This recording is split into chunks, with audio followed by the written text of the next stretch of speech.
Hello friends, आज हम बात करेंगे यदि किसी व्यक्ति का एचडीएल कोलेस्ट्रॉल ज़्यादा है तो उन्हें कौन कौन से खाद्य पदार्थों को अवॉइड करना चाहिए। कौन कौन से फूड प्रोडक्ट्स ऐसे हैं जो एचडीएल लेवल्स को कम करते हैं या हाई एचडीएल वाले पेशेंट्स के लिए नुकसानदायक है। लो एचडीएल वाले पेशेंट्स को भी अवॉइड करना चाहिए क्योंकि एचडीएल लेवल्स को ये कम करते हैं या बढ़ने से रोकते हैं। तो यदि आपको एचडीएल का प्रॉब्लम है यानी गुड कोलेस्ट्रॉल आपका ऑलरेडी कम है तो इन फूड प्रोडक्ट्स को आपको अवॉइड करना चाहिए। आपके लिए फ़ायदा नहीं उल्टा नुकसान करेगा और बॉडी में एक तरह का नेगेटिव बैलेंस क्रिएट करेगा। आपके बैड कोलेस्ट्रॉल को बढ़ाएगा, गुड कोलेस्ट्रॉल को कम करेगा। तो बेसिकली जिन लोगों को भी कोलेस्ट्रॉल रिलेटेड प्रॉब्लम्स है उनको ये सारी चीज़ें जितना पॉसिबल हो कम रखना चाहिए। टॉपिक पर जाने से पहले जो लोग हमारे चैनल पर नए हैं उन्हें रिक्वेस्ट करूँ कि चैनल को सब्सक्राइब करें, वीडियोज़ को लाइक और शेयर करें। कोई भी चीज़ जिसमें सैचुरेटेड फैट है, चाहे वो मीट है, डेयरी प्रोडक्ट्स है या कोई भी चीज़ जिसमें बहुत ज़्यादा कोलेस्ट्रॉल कंटेनिंग फैट्स हैं, उसको अवॉइड करना चाहिए। जितने सैचुरेटेड फैट्स आप ज़्यादा लेंगे उतना आपका ओवरऑल कोलेस्ट्रॉल लेवल्स भी बढ़ेगा, एचडीएल लेवल्स आपका कम होगा, आपके लिए नुकसानदायक है। इसी तरह से ट्रांस फैट्स वाली चीज़ें जैसे डालडा वगैरह जो पार्शली हाइड्रोजनेटेड ऑयल्स रहती हैं, आजकल कुकिंग के लिए इसको सस्ता पड़ता है इसलिए काफ़ी लोग यूज़ करते हैं और जब यूज़ करते हैं तो ये अनहेल्दी है, बॉडी में इन्फ्लेमेशन क्रिएट करता है और आपके बैड कोलेस्ट्रॉल को बढ़ाता है, गुड कोलेस्ट्रॉल को कम करता है। कोई भी खाद्य पदार्थ जिसमें शुगर ज़्यादा है, चाहे वो शुगर वाला सोडा हो, कैंडीज़ हो, डेजर्ट्स हो, आइसक्रीम हो, केक्स हो, ये सारी चीज़ें आपके लिए नुकसानदायक है। यदि आपको एचडीएल लेवल्स का प्रॉब्लम है या आपका गुड कोलेस्ट्रॉल बॉडी में कम है तो जहाँ तक पॉसिबल है इन सारी चीज़ों को आपको अवॉइड करना चाहिए। ज़्यादातर लोगों को क्या लगता है कि वो तेल घी पर अगर रेस्ट्रिक्शन कर रहे हो तो सफिशिएंट है, मैं ज़ीरो ऑयल कुकिंग कर ली तो सब ठीक हो जाएगा। लेकिन उनको ये रियलाइज़ करना चाहिए कि बॉडी का 70% जो कोलेस्ट्रॉल मेटाबॉलिज्म है वो पेट में या लिवर के लेवल पे होता है। उसमें खाने पीने में आप भले ज़ीरो ऑयल भी कर ले तो भी बॉडी उतना कोलेस्ट्रॉल बना ही लेती है। तो गुड कोलेस्ट्रॉल बैड कोलेस्ट्रॉल का बैलेंस आपके एंजाइम लेवल पर ज़्यादा डिसाइड होता है रादर देन आपके खाने के लेवल पे। तो इसलिए खाने में आप सिर्फ तेल घी को कम कर लेंगे तो नहीं चलेगा, आपको शुगर को भी कट डाउन करना पड़ेगा क्योंकि बॉडी में ये शुगर जाके भी बॉडी कोलेस्ट्रॉल बना लेती है। अगर डाइट पे आपको अगर फोकस करना है और आप चाहते हैं डाइट के माध्यम से आपका कोलेस्ट्रॉल लेवल कंट्रोल हो तो आपको तेल घी के अलावा शुगर पर भी फोकस करना पड़ेगा। इसके अलावा अल्कोहल को अवॉइड करिए। अल्कोहल आपके गुड कोलेस्ट्रॉल लेवल्स को कम करता है। जो लोग को भी ड्रिंक करने का आदत है उनके लिए नुकसानदायक है, इसको ज़्यादातर पॉसिबल है अवॉइड करना चाहिए। इसके अलावा आपका हाईली प्रोसेस्ड फूड्स या जो भी चीज़ों में प्रोसेसिंग बहुत ज़्यादा की जाती है उसमें अनहेल्दी फैट्स होते हैं, शुगर सोडियम लेवल्स बहुत ज़्यादा रहते हैं तो ये आपके लिए हेल्दी नहीं है। इसको बने जितना अवॉइड करना चाहिए। प्रोसेस्ड फूड मार्केट में रेडी टू कुक या रेडी टू ईट फूड्स के फॉर्म में आता है, इसको ज़्यादातर आपको अवॉइड करना चाहिए। स्मोकिंग को अवॉइड करना चाहिए। स्मोकिंग बॉडी में इन्फ्लेमेशन क्रिएट करता है जिसकी वजह से आपका गुड कोलेस्ट्रॉल लेवल्स पर नेगेटिव इंपैक्ट पड़ता है। इसको जहाँ तक जितना पॉसिबल हो अवॉइड करेंगे उतना अच्छा है। इसके अलावा कोई भी बटर, मार्जरीन या ऑयल कंटेनिंग प्रोडक्ट्स को जितना अवॉइड करें अच्छा है। ये सारे ही ट्रांस फैट्स या ये सारे ही सैचुरेटेड फैट्स जो हैं आपका कोलेस्ट्रॉल लेवल्स को अफेक्ट करते हैं नेगेटिवली। आपका गुड कोलेस्ट्रॉल कम होता है, बैड कोलेस्ट्रॉल बढ़ता है। तो जितना भी ऑयल कंटेनिंग प्रोडक्ट है, खासकर सैचुरेटेड फैट्स है, ट्रांस फैट्स है और बटर, मार्जरीन है, इसको आपको अवॉइड करना चाहिए। इसी तरह से फास्ट फूड्स भी आपके लिए अच्छे नहीं है। जो भी आप फास्ट फूड मार्केट में खाते हैं, चाहे समोसा, कचौरी हो, फ्रेंच फ्राइज हो या इस तरह की पिज़्ज़ा, बर्गर वाली चीज़ें, ये सारे जंक फूड होते हैं। इसमें काफ़ी ज़्यादा ऑयल यूज़ होता है और काफ़ी बार हाइड्रोजनेटेड ऑयल्स भी यूज़ होता है। तो ये सारी ही चीज़ें आपके लिए काफ़ी हद तक अनहेल्दी है और इससे आपका वजन भी बढ़ेगा और गुड कोलेस्ट्रॉल लेवल्स भी कम होगा।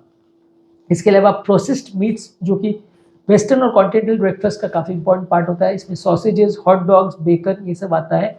आप इनको बुफे ब्रेकफास्ट में वेस्टर्न या 5 स्टार होटल्स या 3 स्टार होटल्स में बहुत कॉमनली देखते हैं क्योंकि वेस्टर्न पॉपुलेशन को काफ़ी इंपॉर्टेंटली मानती है अपने ब्रेकफास्ट का पार्ट में। ये सारे प्रोसेस्ड मीट्स जो है इसमें कंपेरेटिवली जो है फ़ायदा नहीं करते हैं। इसमें आपका बैड कोलेस्ट्रॉल लेवल को बढ़ाते हैं, गुड कोलेस्ट्रॉल लेवल्स को कम करते हैं। इसके अलावा कोई भी खाद्य पदार्थ जिसमें फाइबर कंटेंट कम है उसको अवॉइड करना चाहिए। फाइबर कंटेंट ज़्यादा वाली चीज़ें जैसे होल ग्रेन्स है, फल सब्जियां हैं, इनको ज़्यादा फोकस करना चाहिए। इससे भी आपका गुड कोलेस्ट्रॉल लेवल बढ़ेगा। जो लो फाइबर वाली चीज़ें हैं उनको अवॉइड करना चाहिए। यदि आप ऐसी चीज़ें लेते हैं जिसमें लो फाइबर कंटेंट है या सोलुबल फाइबर जिसमें खासकर कम है, वो आपके कोलेस्ट्रॉल लेवल्स को नेगेटिवली इम्पैक्ट करेगा और ब्लड कोलेस्ट्रॉल लेवल्स बढ़ेगा और आपका गुड कोलेस्ट्रॉल लेवल्स उल्टा कम होगा। तो आपको ऐसी चीज़ों पर ज़्यादा फोकस करना चाहिए जैसे फल है, सब्जी है, होल ग्रेन्स है। इसमें आपका फाइबर कंटेंट अच्छा होता है, सोल्यूबल फाइबर कंटेंट अच्छा होता है, तो कोलेस्ट्रॉल लेवल्स को कम करने में मदद करता है। इसके अलावा यदि आप बहुत ज़्यादा कैफीन लेते हैं तो वो भी बॉडी में स्ट्रेस हार्मोन्स को रिलीज करता है, तो इससे आपका गुड कोलेस्ट्रॉल लेवल्स कम होता है, बैड कोलेस्ट्रॉल लेवल बढ़ता है। तो कोई भी चीज़ जैसे कि चाय, कॉफ़ी है, एनर्जी ड्रिंक्स है, इनको अवॉइड करिए। इसमें आपको कैफीन ज़्यादा मिलता है और एचडीएल वाले पेशेंट्स के लिए ये अच्छा नहीं है, लो एचडीएल वाले पेशेंट्स के लिए अच्छा नहीं है। मेंटल स्ट्रेस को अवॉइड करिए। मेंटल स्ट्रेस या बॉडी में होने वाले स्ट्रेस हार्मोन्स भी आपके बॉडी में एचडीएल लेवल्स को नेगेटिवली इम्पैक्ट करते हैं। जितना बॉडी में स्ट्रेस हार्मोन ज़्यादा होगा उतना आपका बैड कोलेस्ट्रॉल बढ़ेगा, गुड कोलेस्ट्रॉल कम होगा, शुगर लेवल्स भी बढ़ेगा, तो ये हेल्दी नहीं है। मेंटल स्ट्रेस को कम करने के लिए योगा, प्राणायाम, डीप ब्रीथिंग एक्सरसाइज, इस तरह की आप चीज़ें कर सकते हैं। इसके अलावा कोई भी ऑयल्स भी हैं, हाइड्रोजनेटेड ऑयल्स खासकर, और बाकी तरह के रिफाइंड ऑयल्स को भी ज़्यादातर अवॉइड करना चाहिए। जितना ज़्यादा आपके खाने में ऑयल कंटेंट होगा उतना आपके खाने में नेगेटिव चीज़ें होंगी और आपके कोलेस्ट्रॉल लेवल पर उसका नेगेटिव इम्पैक्ट होगा। आपके कोलेस्ट्रॉल लेवल्स बढ़ेंगे, गुड कोलेस्ट्रॉल लेवल्स कम होगा, तो ये हेल्दी नहीं है। ऑयल्स खासकर हाइड्रोजनेटेड ऑयल्स को अवॉइड करना चाहिए। इसमें सोयाबीन ऑयल भी इंक्लूडेड है। हालांकि सोयाबीन वैसे तो अच्छी चीज़ है, सोयाबीन वैसे तो आपको फ़ायदा करता है, लेकिन सोयाबीन ऑयल जो है वो एचडीएल लेवल्स या कोलेस्ट्रॉल लेवल्स के मामले में उतना अच्छा नहीं है, गुड कोलेस्ट्रॉल को कम करता है। इसके बदले ऑलिव ऑयल और कैनोला ऑयल थोड़ा बेटर है, जिसका गुड कोलेस्ट्रॉल लेवल पर अच्छा इफेक्ट है। तो अगर ऑयल के मामले में आपको सोयाबीन, ऑलिव ऑयल और कैनोला ऑयल पर चूज़ करना है तो बाकी दोनों को आप चूज़ कर सकते हैं, सोयाबीन ऑयल को अवॉइड करें। इसके अलावा दूध के फैट्स जो हैं, यानी डेयरी फैट्स जो हैं, ये हेल्थ के लिए अच्छे नहीं हैं। अगर आप मलाई युक्त दूध या मलाई युक्त कोई भी खाद्य पदार्थ लेते हैं या पनीर या चीज़ या ऐसी चीज़ लेते हैं तो ये आपके बैड कोलेस्ट्रॉल लेवल को बढ़ाता है, गुड कोलेस्ट्रॉल लेवल को कम करता है। डेयरी प्रोडक्ट से मिला हुआ फैट हेल्दी नहीं है और इससे आपको ओवरऑल कोलेस्ट्रॉल रिलेटेड प्रॉब्लम्स होने का चांस बढ़ जाएगा। इसके अलावा रिफाइंड ग्रेन्स और वाइट ब्रेड यानी कि मैदे से बने हुए कोई भी आइटम आपके लिए अच्छी नहीं है। और अगर चावल का भी ऊपर का हंस निकाला हुआ है या गेहूं का भी ऊपर का हंस निकाला हुआ है तो वो अच्छा नहीं है। जितना ज़्यादा रिफाइनिंग और प्रोसेसिंग किसी भी खाद्य पदार्थ का किया जाएगा उतना वो अच्छा नहीं माना जाएगा, उतना वो अनहेल्दी माना जाएगा और ओवरऑल आपको नुकसान करेगा। जहाँ तक पॉसिबल है आपको कोलेस्ट्रॉल लेवल्स को अच्छा मैनेज करना है तो आपको ये कोशिश करनी है कि आपको ऐसे खाद्य पदार्थों को चूज़ करना है जिसमें रिफाइंड ग्रेन्स या बहुत ज़्यादा प्रोसेसिंग ना की गई हो। इसके अलावा बहुत ज़्यादा बॉडी में अगर ओमेगा 6 फैटी एसिड होता है तो वो भी आपके बैड कोलेस्ट्रॉल लेवल्स को अफेक्ट करता है, गुड कोलेस्ट्रॉल लेवल्स को कम करता है। बॉडी में ओमेगा 3 फैटी एसिड है जो कि फ़ायदा करता है, ओमेगा 6 फैटी एसिड है जो कि आपके मेटाबॉलिज्म को नेगेटिवली इफेक्ट करता है। तो जो भी चीज़ों से आपका ओमेगा 3 और ओमेगा 6 फैटी एसिड्स का कंजम्पशन लेवल में रेशियो में गड़बड़ होगा, यानी 3 कम हो जाएगा 6 बढ़ जाएगा तो नुकसानदायक है, 3 बढ़ जाएगा 6 कम हो जाएगा तो फायदेमंद है। तो ये दोनों का रेशियो जो है या इनका आपस में इंट्रैक्शन जो है वो इम्पोर्टेंट है आपके कोलेस्ट्रॉल लेवल्स को कम करने के लिए। इसके अलावा हाई फ्रक्टोज कॉर्न सिरप ये काफ़ी कॉमनली यूज़ किया जाता है चीज़ों को मीठा करने के लिए। सुपरमार्केट्स वगैरह में आप काफ़ी चीज़ों में देखेंगे जो मीठी चीज़ें उसमें high fructose corn syrup HFCS काफ़ी कॉमनली लिखा होता है। अगर ये लिखा हुआ है तो आपके कोलेस्ट्रॉल मेटाबॉलिज्म के लिए अच्छा नहीं है, इसको अवॉइड करिए, आपके HDL लेवल्स को कम करेगा। कुछ मेडिसिन जैसे कि बीटा ब्लॉकर्स और एनाबॉलिक स्टेरॉइड जो है वो भी आपके गुड कोलेस्ट्रॉल लेवल्स को कम करती है। अगर ज़रूरी है तो बीटा ब्लॉकर्स देना पड़ता है, खासकर कुछ कार्डियोसेलेक्टिव बीटा ब्लॉकर्स जो है वो उतना नेगेटिव इम्पैक्ट नहीं करते हैं, पर बीटा ब्लॉकर्स हार्ट के लिए अच्छी मेडिसिन है तो काफ़ी पेशेंट में देना पड़ता है। नॉन सिलेक्टिव बीटा ब्लॉकर्स जो है वो ज़्यादा नेगेटिव इम्पैक्ट करते हैं। स्टेरॉइड्स को जहाँ तक पॉसिबल है अवॉइड करिए। स्टेरॉइड्स को लोग वजन बढ़ाने के लिए या जिम में बॉडी बनाने के लिए यूज़ करते हैं, वो आपके गुड कोलेस्ट्रॉल लेवल्स को कम करता है। इसलिए स्टेरॉइड्स वगैरह लेने से जो लोगों को हार्ट अटैक्स या कार्डियोवैस्कुलर प्रॉब्लम बढ़ती है, इसका ये भी एक कारण हो सकता है कि आपके कोलेस्ट्रॉल लेवल को नेगेटिव इम्पैक्ट करता है, बैड कोलेस्ट्रॉल को बढ़ाता है, गुड कोलेस्ट्रॉल को कम करता है। तो एनाबॉलिक स्टेरॉइड्स हेल्दी नहीं है, हार्ट अटैक्स होने का चांस बढ़ जाता है। इसलिए ये कारण माना जा सकता है कि जिम जाने वाले लोगों को क्यों हार्ट अटैक्स आते हैं, उसका एक कारण ये स्टेरॉइड वाली चीज़ें होती हैं। इसके अलावा यदि आप बहुत हाई फैट वाली डाइट और लो कार्बोहाइड्रेट वाली डाइट जिसे कीटो डाइट में काफ़ी कॉमनली यूज़ करते हैं, कीटो डाइट से वजन कम होता है लेकिन ये आपके HDL कोलेस्ट्रॉल लेवल्स को कम करता है, तो उस मामले में थोड़ा सा अनहेल्दी है। इसलिए कीटो डाइट को कई बार हार्ट पेशेंट्स को थोड़ा अवॉइड करने को बोला जाता है।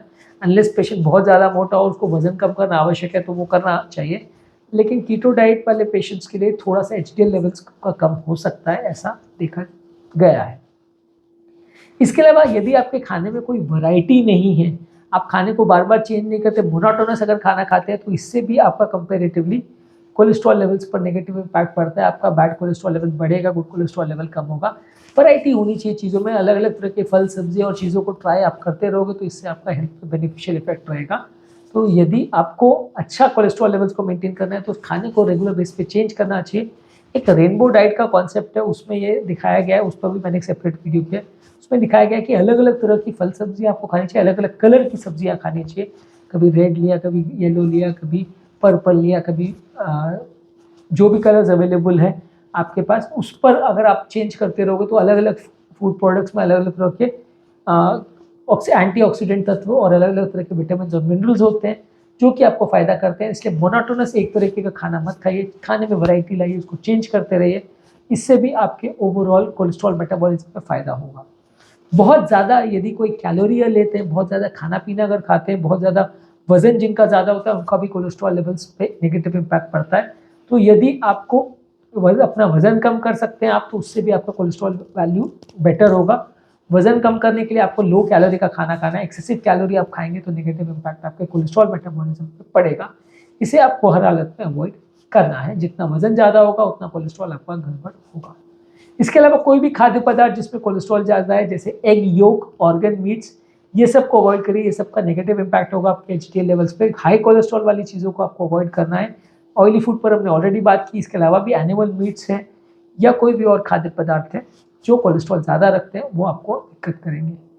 इसके अलावा कोई भी खाद्य पदार्थ जिसमें ओमेगा 3 फैटी एसिड कम है वो फ़ायदा नहीं करेगा। ओमेगा 3 फैटी एसिड ज़्यादा अगर आप लोगे तो एचडीएल लेवल्स को बढ़ाएगा। तो कोई अपने खाद्य पदार्थों में कुछ इस तरह की चीज़ों को इनकॉर्पोरेट करिए जिसमें ओमेगा 3 फैटी एसिड्स हो, जैसे फैटी फिश है, सैल्मन, मैक्रेल, टूना, सार्डिन, ये सारी फिश फैटी फिश होती है। इसमें एचडीएल लेवल्स आपका बढ़ाने में मदद करने वाले ओमेगा 3 फैटी एसिड्स होते हैं। इसके अलावा flax seeds, chia seeds, almonds, walnuts, ये सारे नट्स में भी थोड़ा बहुत ओमेगा 3 फैटी एसिड होता है जो कि आपके लिए अच्छा है और आपके एचडीएल यानी गुड कोलेस्ट्रॉल लेवल्स को बढ़ाता है, बशर्ते आप इनको बहुत ज़्यादा नहीं लें। यदि आप बहुत ज़्यादा मात्रा में लेंगे तो नुकसान करेगा। इसके अलावा प्रोसेस्ड स्नैक्स जैसे चिप्स, क्रैकर्स, कुकीज़ और इस तरह की चीज़ें अगर आप रेगुलर लेते हैं तो ये भी आपके लिए अच्छा नहीं है। आपके कोलेस्ट्रॉल लेवल्स को नेगेटिवली इम्पैक्ट करेगा, एचडीएल लेवल्स को लो करेगा। रेगुलर एक्सरसाइज करने से आपका एचडीएल लेवल्स बढ़ता है। तो जो लोग एक्सरसाइज नहीं करते हैं उनका कोलेस्ट्रॉल लेवल्स गड़बड़ होता है। आपको रेगुलर एक्सरसाइज करनी चाहिए, इससे आपको बहुत ज़्यादा फायदा मिलेगा एचडीएल लेवल्स को बढ़ाने में। एचडीएल लेवल्स पर खैर आजकल उतना ज़्यादा फोकस नहीं करते, ज़्यादातर लोग एलडीएल पर ही फोकस करते हैं क्योंकि एचडीएल के साथ ज़्यादातर जो मेडिसिन की ट्रायल्स हैं वो फेल हुई है शो करने में कि एचडीएल को बढ़ाने से बॉडी को बहुत फ़ायदा मिलता है। इसलिए भले इसको गुड कोलेस्ट्रॉल माना जाता है लेकिन इसको बढ़ाने के लिए दवा यूजुअली आजकल प्रिस्क्राइब नहीं करते।